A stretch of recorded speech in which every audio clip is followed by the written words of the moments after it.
وريا هوية ورنا دهرت waxaan ku weydiiyay meeshii Mareykan la oran jiray daarood baa qabsaday war ma garatay xilli ma aanu golo deegaanka waxaan ku iri waaba la yaabayba inaad horta waxaan ku weydiiyay Mareykan horta ma daarood kaliya u dhoofa hawiyihii iyo isaaqi iyo dirkii iyo maxaan ku iraahdaa qabiiladii 4.5 kii meeye inta naga hor qaxdeen leemaaho wax kala meesh jira qixid maxaya maxaa dhow 91 kiiba idina 91 kiiba qaxdeen garatay hadaba garatay anana iyaan dhawey 2010 kii iyo 10 sano 20 sano naga horeysan meesha ma nin 20 sano kaaga horeeyay Mareykan baa la tartamaysaa adi ma nacas baa tahay niyo oo waxaan ku weydiiyay waa runo denin inta ka horeeyay kulli wuu ka hor oo waaga yaa marka xilligan qixiyay anaga leemaaho ma cid kala oo hadaan qixisay maxaad nooga maseersan tahay hadaan Mareykan qabsano iyo hadaan Yurub qabsano adigu maxaad ahayd xaasisanida inaad maxaa masayra miyaan islahayn anagu xabadba ma anaga xaqina u soo ridi lahayn miyaan islahayn nimankan 2022 bay Mareykan qabsanayaan miyaan islahayn anagu haddaan moodan inay Mareykan aad qabsanaysan 2022 muqdisho la joogaan idin oran lahayn xabadba ma anaga idin ku soo ridi lahayn hadda waxaad leedahay qaxiba ka faa'iiday ya arqax idin kama faa'iidin aad argaali bal waxaad qiyaastaa warad ka faa'iideniyo qaxiba annagiiba naga dhex bilowdeeniyo qaxiba ka faa'iideysateynba ya soo waaga in anagu iska qaxnay ahaydba intaan idinka idin qax bal waxaad qiyaastaa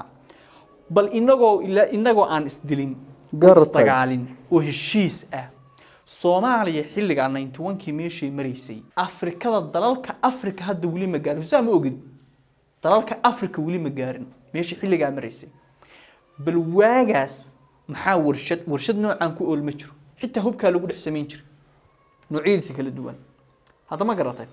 wax kasta aqoonta loo dooran jiray dalalkii dhexdhexaadin jirtay waaga meeshinu mareynay hadaynan dawladda iska burburin aynu walaalahayna islaynin intaynu hadda ku faanano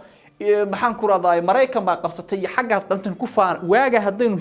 aynu sideena heshiiska ku ahaan lahayn bal qiyaas maanta Mareykan waa ka sareyn lahayniyo maxaad ka hadlaysaaniyo ma garatay maskaxdeenu aad bay u yartahay dal hebel idinka ku batay iyo dal hebel idinka naga 4.5 kiiba waxa loo raray Mareykan 4.5 waa halka ina dhigay bal xagga kale intaad cajilada ka fiiriso waxaad qiyaasta bilaa ku dhashay waxaad qiyaasta inagu ilaa waagi hor u kacaynay bal dalkani maanta xaquu mari lahaa ilaahay baan qadarin markaasaan dhowr iyo 30 sano kadib wali wadadii baan haynaa haddana wardadka horta ma faraxal bay cabeen waxaan sir Soomaali oo dhan iyo faraxal baa la siiyay bismillaahir rahmaan wallahi warunta niyo anigu qisooyinkan la yaabo waxa kamid ah dalkani meeshuu gaaray ama xilliga burburkii meeshuu mareeyay dagaalada sokeeyo kaba horba intaan xitaa dawladdu markay dhacday burburku ugu weyn waa dawladda dadka odayaasha iyo maamooyinka waaweyn anigu waxaan bay ilaahdaa markaan sheekaysanano xoogaa nasiiba bay leedihiin oo idinku iyaamaad soo aragteen dawladdu ay ifayso oo dawladnimo waxay taaba soo aragteen dadkiina ma garanaysan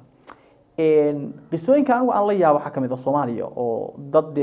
oo xaqiiqa qof kasta aan filayo dad badan inay maqleen gabar joogta dalalkan Yurub kamid ah ma hubo dalku yahay laakiin dalalka Yurub ayaa waxay sugaysay fiisaha Soomaaliya waxay sugaysay 15 sano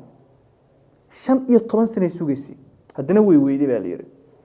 meesha maanta maras hadda Nairobi aynu joogno qofku inuu sugo fiiso Yurub ah ama America 20 sano uu fiiso sugo